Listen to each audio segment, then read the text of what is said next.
Assalamualaikum warahmatullahi wabarakatuh. Saya Zain Khairul Hidayah dengan NIM 126207213132, kelas MPI 3B.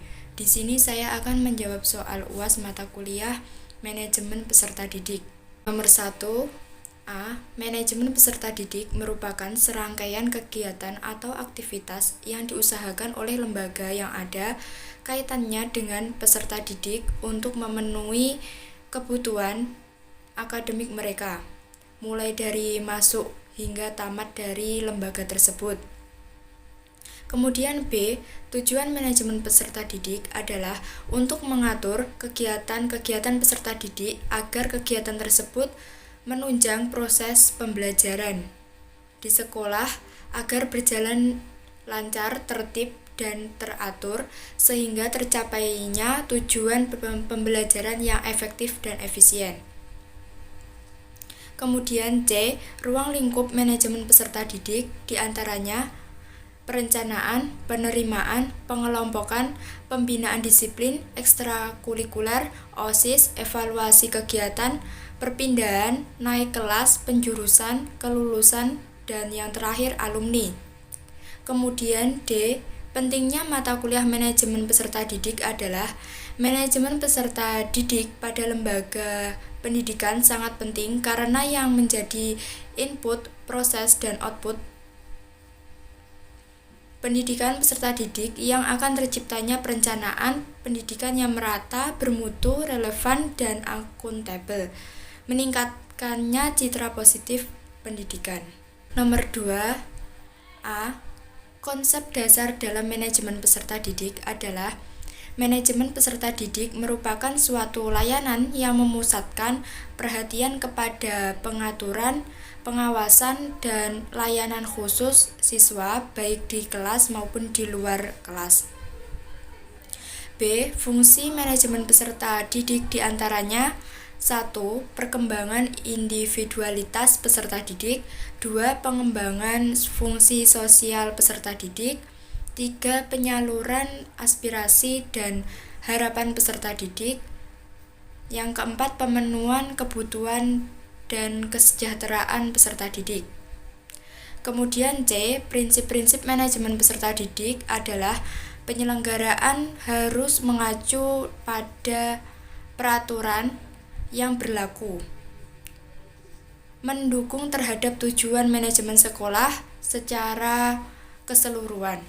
Segala bentuk kegiatan manajemen sekolah harus mengemban misi pendidikan. Nomor 3.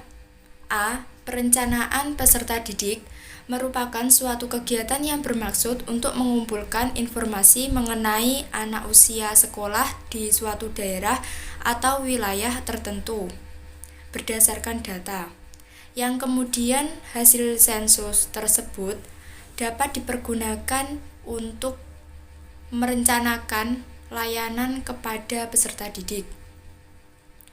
B. Fungsi perencanaan peserta didik diantaranya sebagai pola dasar dan petunjuk dalam mengambil keputusan tentang bagaimana mencapai tujuan, sebagai pedoman pelaksanaan dan pengendalian pelaksanaan pendidikan, sebagai alat bagi pengembangan penjaminan kualitas pendidikan.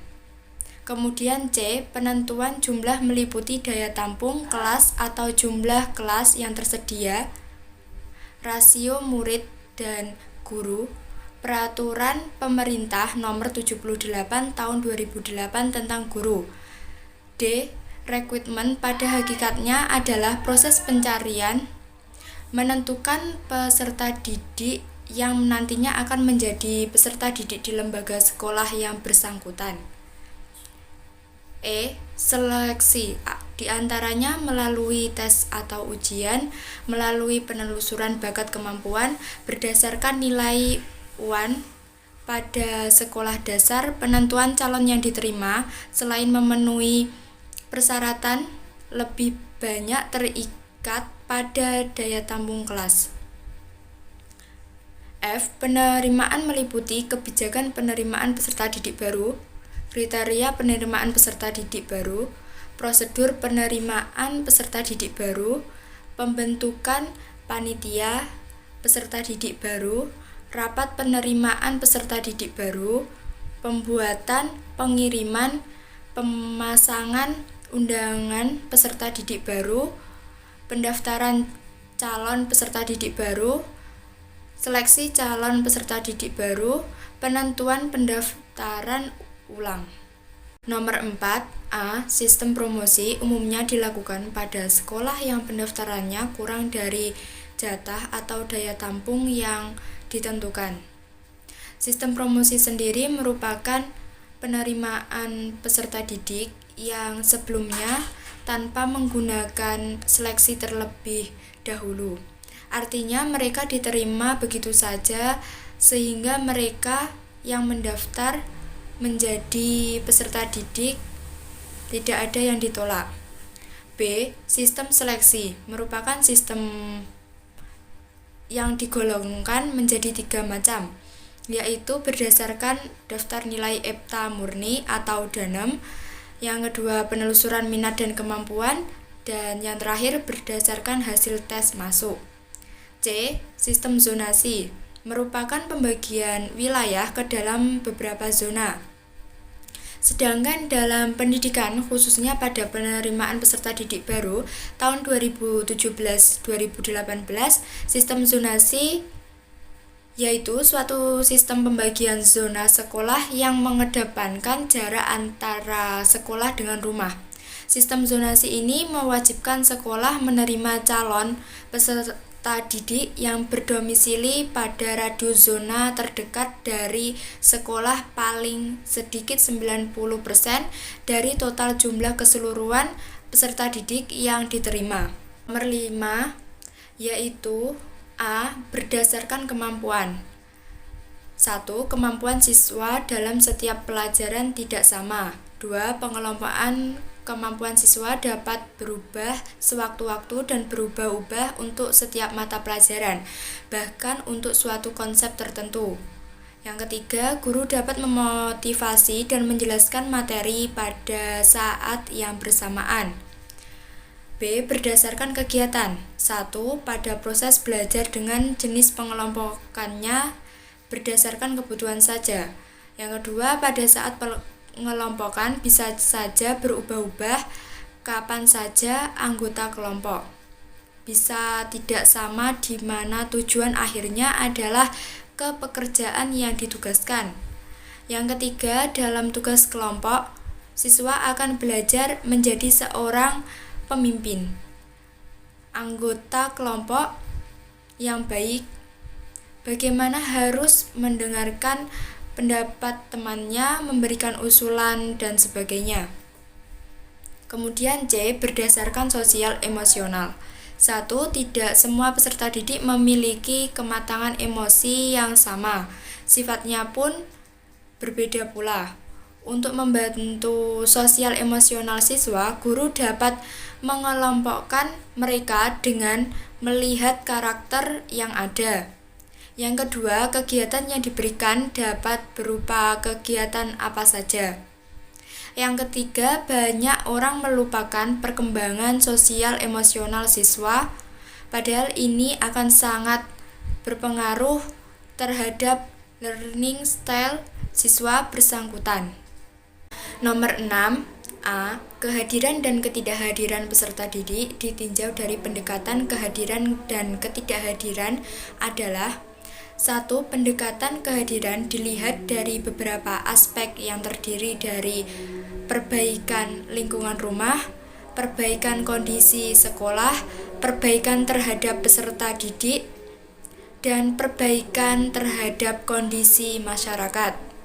Yang kedua, pendekatan ketidakhadiran dilihat dari beberapa aspek yang terdiri dari kondisi keluarga yang kurang baik, lingkungan yang kurang nyaman, dan teman di sekitarnya kurang baik. B. Kehadiran dan ketidakhadiran peserta didik ditinjau dari catatan kehadiran adalah peserta didik yang hadir di sekolah hendaknya dicatat oleh guru dalam buku presensi. Sementara peserta didik yang tidak hadir di sekolah dicatat dalam buku absensi. Dengan perkataan lain, presensi adalah daftar kehadiran peserta didik. Sementara absensi adalah buku daftar ketidakhadiran peserta didik. Kegunaan hadirnya buku ini yaitu dibuat untuk mengendalikan dan mengontrol keaktifan siswa.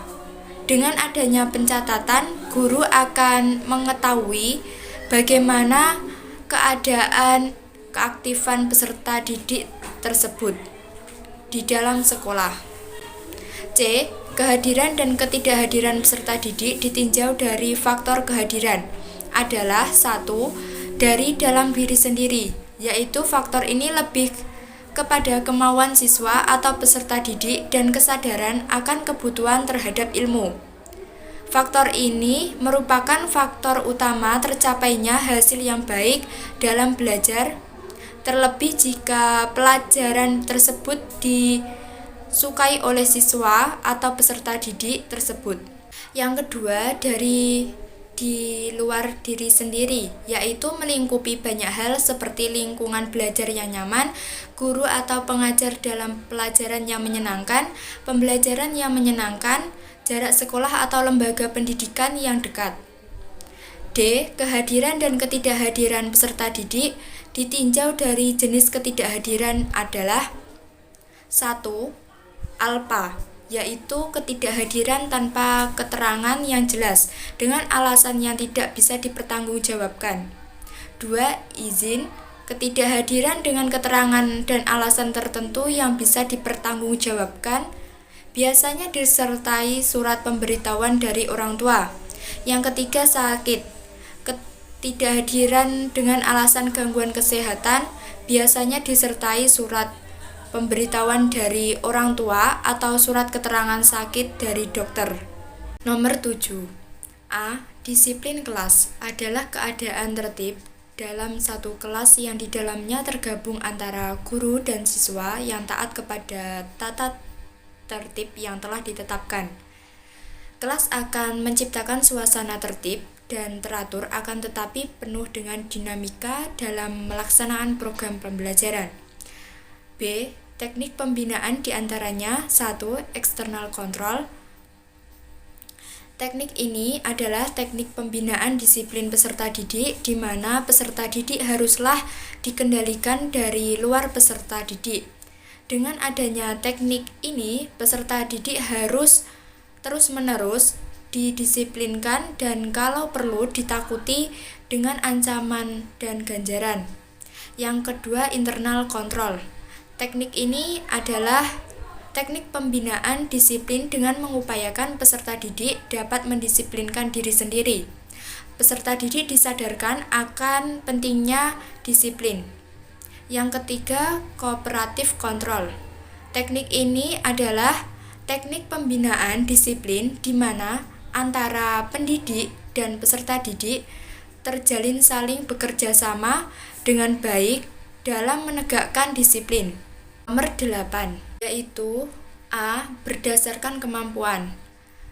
1. Kemampuan siswa dalam setiap pelajaran tidak sama. 2. Pengelompokan kemampuan siswa dapat berubah sewaktu-waktu dan berubah-ubah untuk setiap mata pelajaran, bahkan untuk suatu konsep tertentu. Yang ketiga, guru dapat memotivasi dan menjelaskan materi pada saat yang bersamaan. B. Berdasarkan kegiatan. 1. Pada proses belajar dengan jenis pengelompokannya berdasarkan kebutuhan saja. Yang kedua, pada saat pengelompokan bisa saja berubah-ubah kapan saja anggota kelompok. Bisa tidak sama di mana tujuan akhirnya adalah ke pekerjaan yang ditugaskan. Yang ketiga, dalam tugas kelompok, siswa akan belajar menjadi seorang pemimpin, anggota kelompok yang baik, bagaimana harus mendengarkan pendapat temannya, memberikan usulan, dan sebagainya. Kemudian C. Berdasarkan sosial emosional. 1. Tidak semua peserta didik memiliki kematangan emosi yang sama. Sifatnya pun berbeda pula. Untuk membantu sosial emosional siswa, guru dapat mengelompokkan mereka dengan melihat karakter yang ada. Yang kedua, kegiatan yang diberikan dapat berupa kegiatan apa saja. Yang ketiga, banyak orang melupakan perkembangan sosial emosional siswa, padahal ini akan sangat berpengaruh terhadap learning style siswa bersangkutan. Nomor 9. A. Pendapat saya terkait masalah manajemen peserta didik di lapangan ditinjau dari sistem zonasi, yaitu manajemen peserta didik harus mampu mengendalikan masalah dalam proses sistem zonasi. Karena dalam sistem zonasi tersebut terdapat semakin banyak pemalsuan data terutama SKTM, KK, dan surat keterangan domisili, maka disitulah manajemen peserta didik harus memastikan data-data dengan benar. B. Pendapat saya terkait masalah manajemen peserta didik di lapangan ditinjau dari pengelompokan peserta didik, yaitu manajemen peserta didik harus mampu mengendalikan masalah pengelompokan peserta didik karena terjadinya perkumpulan siswa yang memiliki kapasitas dan kemampuan yang berbeda-beda. Ada yang memiliki kemampuan akademik yang tinggi, ada pula yang rendah. Maka disitulah manajemen peserta didik harus bisa mengelompokkan siswa-siswanya sesuai kemampuan akademik yang dimiliki. C. Pendapat saya terkait masalah manajemen peserta didik di lapangan ditinjau dari macam-macam kenaikan kelas, yaitu manajemen peserta didik harus mampu mengendalikan masalah kenaikan kelas. Karena di mana masih ada peserta didik yang tidak naik kelas karena berbagai hal, salah satunya nilainya di bawah KKM. Disitulah manajemen peserta didik harus bisa melakukan pembelajaran tambahan dan mengganti proses belajar lebih nyaman dan lagi supaya ada kesenangan dalam belajar. Nomor 10. Judul skripsi yang pertama, manajemen peserta didik dalam meningkatkan karakter tawadhu di SMP Islam Al-Fatahiyah Ngranti Boyolangu Tulungagung. Penulis skripsi adalah Muhammad Fandi Fabelan. Rumusan masalah 1. Bagaimana penerimaan peserta didik dalam meningkatkan karakter tawadhu di SMP Islam Al-Fatahiyah Boyolangu Tulungagung. 2. Bagaimana pembinaan peserta didik dalam meningkatkan karakter tawadhu di SMP Islam Al-Fatahiyah Boyolangu Tulungagung. Yang ketiga, bagaimana evaluasi peserta didik dalam meningkatkan karakter tawadhu di SMP Islam Al-Fatahiyah Boyolangu Tulungagung. Kemudian hasil temuan. 1. Penerimaan peserta didik baru menggunakan sistem seleksi. Adapun tes yang diberikan adalah tes membaca, menulis, menghitung, dan tes keislaman. Kemudian pengelolaan peserta didik dalam proses pembelajaran terlaksana dengan baik. Setelah PPDB selesai, peserta didik akan dikelompokkan sesuai dengan program belajar yang dipilih. Ada program belajar unggulan dan reguler yang ditawarkan oleh madrasah. Yang kedua, pembinaan peserta didik dalam meningkatkan karakter tawadhu di SMP Islam Al-Fatahiyah. Selain itu, ada pun pembinaan yang diberikan kepada peserta didik oleh sekolah, melainkan bimbingan yang bersifat formal dan non-formal, yang mana peserta didik mendapatkan bimbingan akademis yang diberikan di dalam kelas seperti halnya materi dan pembelajaran yang disalurkan melalui proses KBM oleh tenaga pendidik. Selain itu juga dapat arahan dan petua-petua langsung dari seorang kiai melalui pembelajaran non-formal berupa pengajian kitab kuning dan juga program-program unggulan yang dimiliki sekolah. Yang ketiga, evaluasi peserta didik yang dilakukan secara terus-menerus, baik evaluasi yang dilakukan di dalam kelas maupun evaluasi yang dilakukan di luar kelas. Dari evaluasi tersebut, peserta didik dapat dilihat seberapa jauh kemampuan yang dimilikinya. Dan juga perkembangan pembelajaran akhlak yang diberikan pihak sekolah dalam kegiatan sehari-hari. Skripsi yang kedua berjudul Manajemen Peserta Didik dalam Meningkatkan Mutu Pendidikan di Madrasah Aliyah Negeri 3 Tulungagung. Penulis skripsi adalah Fitriyatul Ngabidah. Kemudian rumusan masalah 1. Bagaimanakah program rekrutmen peserta didik baru di Madrasah Aliyah 3 Tulungagung? 2. Bagaimana pembinaan peserta didik di Madrasah Negeri 3 Tulungagung? Dan yang ketiga, bagaimanakah pengelolaan alumni atau lulusan di Madrasah Aliyah Negeri 3 Tulungagung? Kemudian hasil temuan 1. Program rekrutmen peserta didik dengan cara menyebar brosur, membuat banner, dan menyebarkan informasi ini kepada warga sekitar lembaga sekolah. Yang kedua, pembinaan peserta didik dengan cara melalui program-program tersebut adalah program pembinaan akademik, program pembinaan ekstrakurikuler, program disiplin peserta didik, dan program pembinaan OSIS. Yang ketiga, pengelolaan alumni atau lulusan tidak ada ikatan secara resmi dari lembaga sekolah. Akan tetapi para alumni sendiri sudah membuat grup-grup angkatan sendiri di media sosial dan di bawah koordinasi Waka Keisiswaan dan bimbingan konseling. Sekian yang dapat saya sampaikan. Terima kasih. Wassalamualaikum warahmatullahi wabarakatuh.